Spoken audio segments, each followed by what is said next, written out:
Assalamualaikum warahmatullahi wabarakatuh and good evening to our lecturer, Sir Muhammad Rizwan bin Hashim and my fellow friends. Today we are from Group C would like to present Seminar 1 Supply Chain Management. The presentation will be presented by group members, including myself as first presenter. I am Farah Najwa, followed by the next presenter, Zuraini, Nur Nadia and Nur Afrina.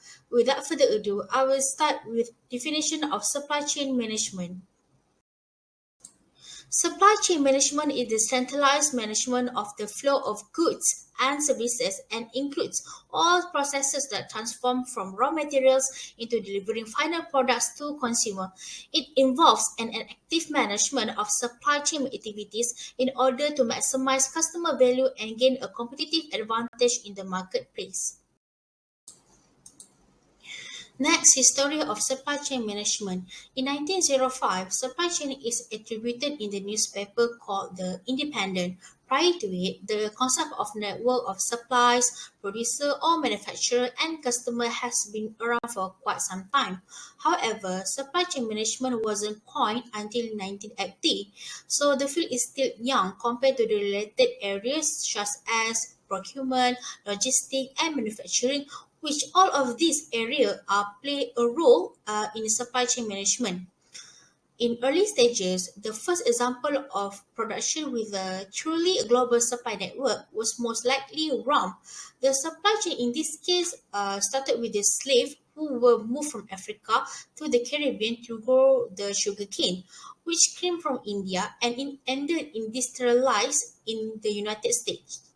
Asian empires across the from Peru to Rome left their mark on the development of logistics as a field in its own right, introducing roads, organized labor, transport, and armies. All of this required a massive organization effort, considering their land, human resources, food supplies, and property.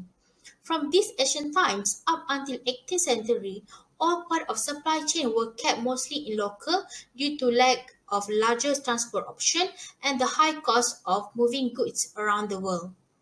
In the late 1920s, introduction of mass production along assembly lines laid the foundation for supply chain management, first successfully implemented by Ford. The idea of producing consistent product on a large scale with increased efficiency changed trade and supply chain irreversibly. For example, containerization or container shipping not only increase the quantity of available space for goods, but also increase the speed of the freight movement while decreasing the cost. The speed increase came from more effective warehousing processes as well as transport terminal efficiency. The secondly, barcoding was another game changer for the industry, finally being used in a commercial context in the 1970s, despite being patented more than 20 years above. Its adoption was spurred forward by standard requiring an identifying number from the U.S. National Association of Food Chains and subsequent research showing large increases in profit from point scale scanning. Next, the innovation of the personal computer in 1980s was the catalyst for newer technologies that impact supply chain management immensely, such as spreadsheets, optimization models, algorithms that could predict logistic issues for supply chains. This solved problem with planning, resource management, and forecasting, as well as making oversight of the entire supply chain easier to visualize, save, and share.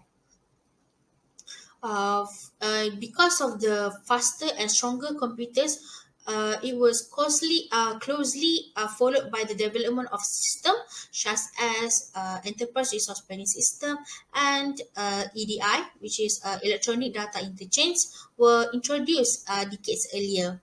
Therefore, all parts of supply chain can now fall under the public or law, in which the scope of supply chain management has grown to include dealing with the big data and having access to the real-time visibility. Next, objective of supply chain management. The main objective of supply chain management is to improve efficiency by coordinating the efforts of the various entities in the supply chain. This can result in a company achieving a competitive advantage over its rivals and enhancing the quality of products that it produces, which this can lead increase in the sales and revenues. Next, to monitor the production, distribution, and shipment of products and services. For instance, controlling manufacturing processes can improve product quality, reducing the risk of recalls and lawsuits, while helping build a strong consumer brand.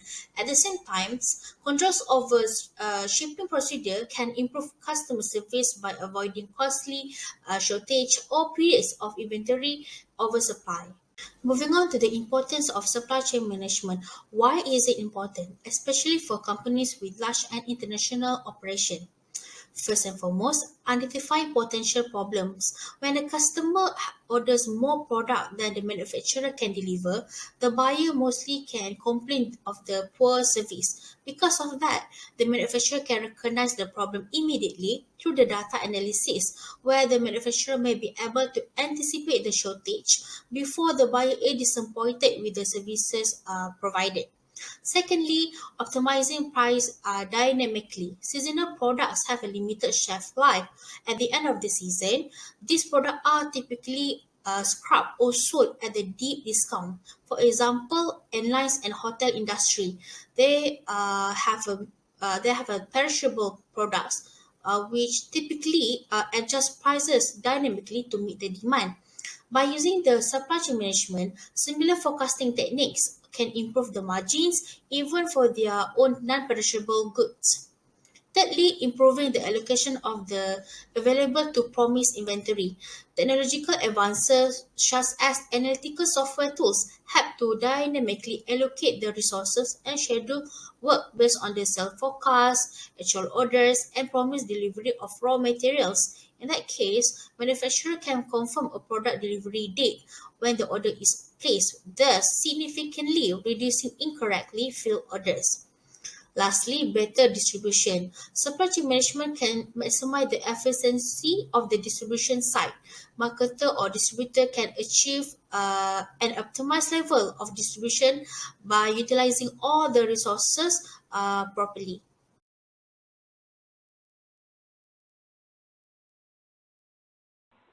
Before we proceed to the supply chain management process, we have to know which parties are involved in this process. The organization involved are suppliers, logistic management company, distribution handling, retailers, manufacturer, and warehousing. In the above figure, we can see the flow of goods and services and information from the producer to the consumer. The process starts with the strategic planning, which consists of demand and supply planning. And then we move to the procurement process, manufacturing process, warehousing process, transportation process, and lastly is the return process. I will explain more the details of the strategic planning. To meet the customer's demand, supply chain managers have to plan ahead by forecasting the demand, designing the supply chain internationally, and determine how the organization will measure the supply chain to ensure it is performing as expected in terms of efficiency, delivering value for the customer, and helping to achieve the organizational goals. Demand planning includes the forecasting future demand based on historical data and judgmental data. Effective demand planning can improve the accuracy of revenue forecast, align the inventory level with the pace and through in the demand, and enhance profitability for a particular channel or product. Next is supply planning, where it determines the best way to fulfill the requirement created from the demand plan. In supply planning, the supplier management and collaboration and production scheduling are the critical element to ensure the supply and demand are balanced to achieve the financial and service objective of the enterprise. The second step is the procurement process, which identifies the vendors who will procure goods and services to meet planned and actual demands in the most economical way. It also involves the process of ordering, receiving, managing inventories, and authorizing the invoice payment for the suppliers. Next, we move on to the next step, which is the product manufacturing process. In the manufacturing process, the supply chain facilitates the transfer and transformation of the raw material into the finished product. From there, the manufacturer transports and distributes the product to a retailer or directly to a consumer. Like every other process in the supply chain, Product manufacturing involves plenty of coordination, collaboration, and decision making. After that is the warehouse process, where it is a place where the raw material, semi-finished, and finished products are stored and managed. There are two types of warehouses, which are general warehouses for the long-term storage and distribution warehouses for the short-term storage. A good supply chain warehouse has efficient storage capabilities, a strong security, and inventory accountability. The next step is the transportation. Transportation in a supply chain refers to the movement of products from one location to another, which begins at the start of the supply chain as materials make their way to the warehouse and continues all the way to the end user with the customer's order delivered at the doorstep. The last process is the return management process. In return management, supply chain managers need to develop a network that supports returning products known as reverse logistics. This is to minimize the potential decline of relationship with the customers. This includes scrapping or reproducing a defective product, which means returning a product to the warehouse, and this network need to be responsible and flexible to support the customer's need.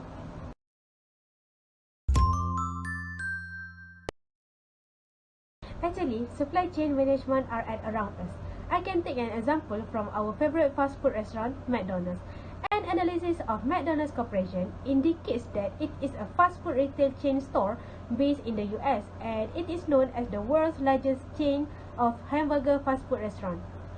Supply chain of McDonald's indicates that the core suppliers of the company can be categorized into two major types of suppliers, including Tier 1 suppliers and Tier 2 suppliers.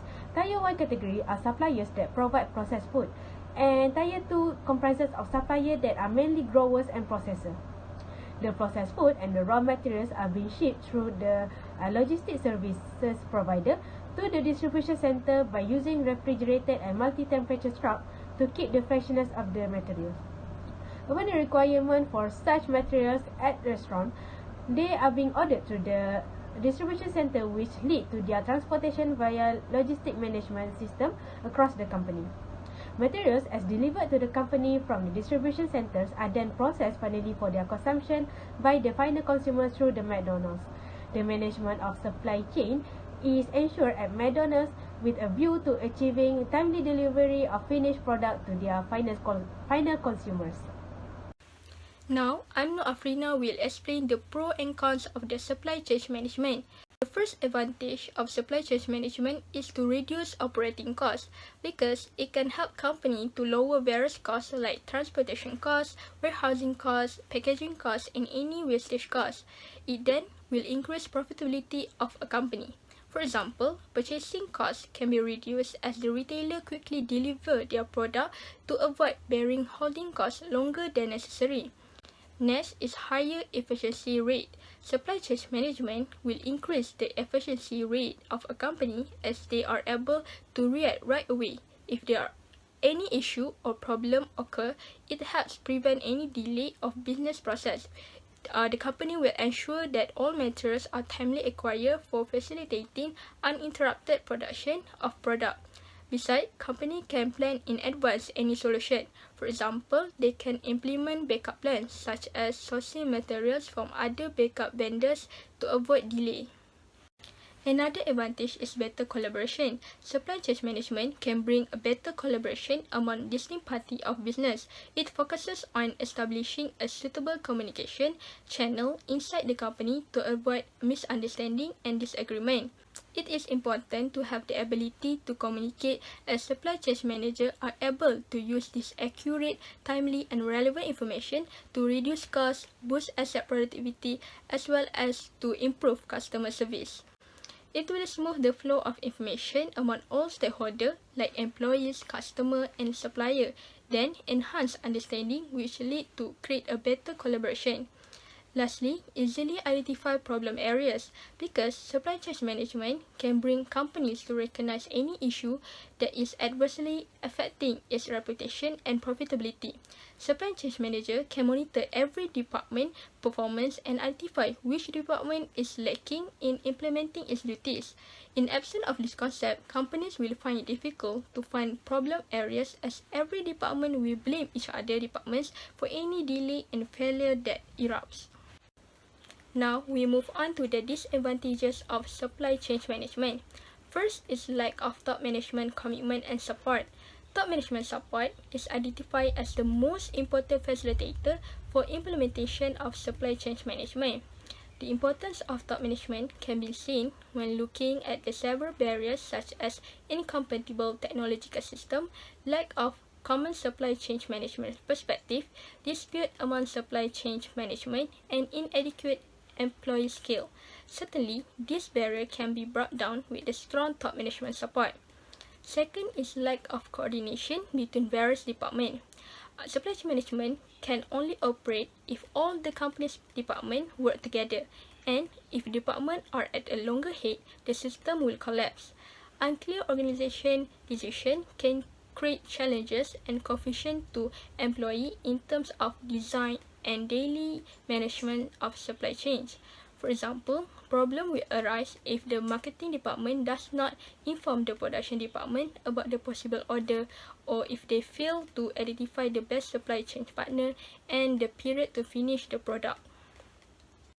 The third disadvantage of supply chain management is alignment barriers. Misalignment and fragmentation create a problem for the supply chain management, maybe due to the inconsistent goal and poor measurement practices. For example, incongruent goals between lead managers and company will make the process stunted, and it's difficult for company to reach their final goal. Each organization may struggle to appreciate strategy orientation and goals that are not identical to their own. This will give a negative impact to the overall process, and it will affect the company's performance. Last but not least, it's complicated. It's complicated in the eyes of top management and employees. Besides, employees may feel insecure and demotivated, as they might feel supply chains may hamper or disrupt their normal working of the company. And usually, employees resist any new things and changes that will affect their work. Moving to the next part, there are several critical elements of a successful supply chain. The first is the design. When we are building the supply chain, we should choose the design which is fit-for-purpose model instead of one-size-fits-all model. The aim for choosing the fit-for-purpose model is to align our supply chain with the company's corporate strategy and the operations model to ensure the quality of the operation itself. The second element is focus on the end user. Before investing in the asset, in the process, system, or people, we must first understand our end customer's need and ensure that our end-to-end supply chain is consistent to meet those needs.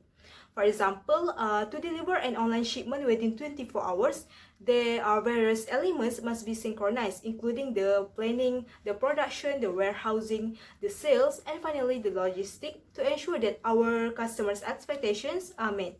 The third element is the full integration, where we can see the supply chain need to be integrated not just within the company but also across the suppliers, the co-manufacturers, the third-party logistic providers, and even the consumer. For example, by using the sensors on the product, the pallets, the trucks, the containers, and even more, can enable the real-time track and trace to facilitate this integration. So, with the presence of the full integration between all the parties, it will be easy for the management to communicate if there is any adjustment or modifications to be made. The fourth element is the innovation. For the optimal supply chain performance, the innovation and the supply chain should work hand in hand. This means that when there are new products to be developed, the supply chain function must be included in the conceptual stage to make sure that the product design support the supply chain function. For example, when we designing a new product, we need to consider how the product will be shipped to optimize the cost. The business can apply the innovation skill to design the packaging so that it can help in the logistic cost saving while it still can meet the customer's expectations. The last critical element is the performance measurement. The performance measurement system can be used to reach the common goals of the supply chain optimization, where we can measure it by looking at the standard process framework.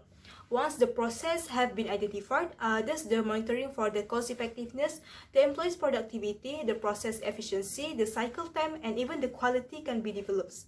So by combining all these aspects, it will result in a successful supply chain that is flexible and expandable, and also to ensure the survival of the company even in the stressful situations.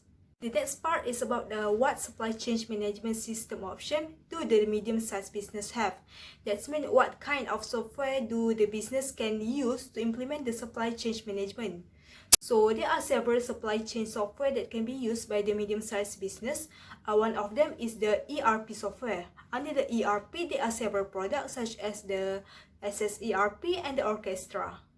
For the SSERP, it is an end-to-end ERP which aims to reduce the time spent on the administrative tasks by providing a single platform that combines the financial monitoring and reporting with the purchasing and the stock management. It helps in bringing the material resource planning, which is MRP, and the production software together in a single cloud-based platform. The second product under the ERP is the Orchestra. The software removes the manual process that make it difficult to run a lean operation with a clear view of our plan, stock, and the resources. For example, the supply chain management can be implemented by using the Gantt chart so that it will help to create the most effective schedules for our operations. It is designed to simplify the daily operation and allow us to manage every aspect of our batch manufacturing processes from the start until finish. Other than ERP software, the cloud-based software also can help in the management of the supply chain. Under the cloud-based software, there are Zero plus Unleashed software. It is a combination that allows us to track the inventory in the real time, from the purchasing to the warehousing, through the sales and the delivery of the product. The data is instantly sent to Zero, where it is synchronous between the two platforms, which is the customers and the suppliers' database informations, to making the stakeholders management easier. Moving to the next part, as a conclusion, the supply chain management is an important part for every organization as it improves the effectiveness, efficiency, and the management of the resources. It integrates and combines all the business activities, paying attention to each and every step along the way to achieve the customer satisfaction and the company's desired outcome. So every enterprise should start implementing the supply chain management in their business operation to ensure that they are able to sustain and compete intensely in the industry. Last but not least, with the current industry changes, the business can take the advantage of the collaboration through the partnership, the technologies, and also the other method, because this approach will bring the business leading to the improved customer service and the supply chain management.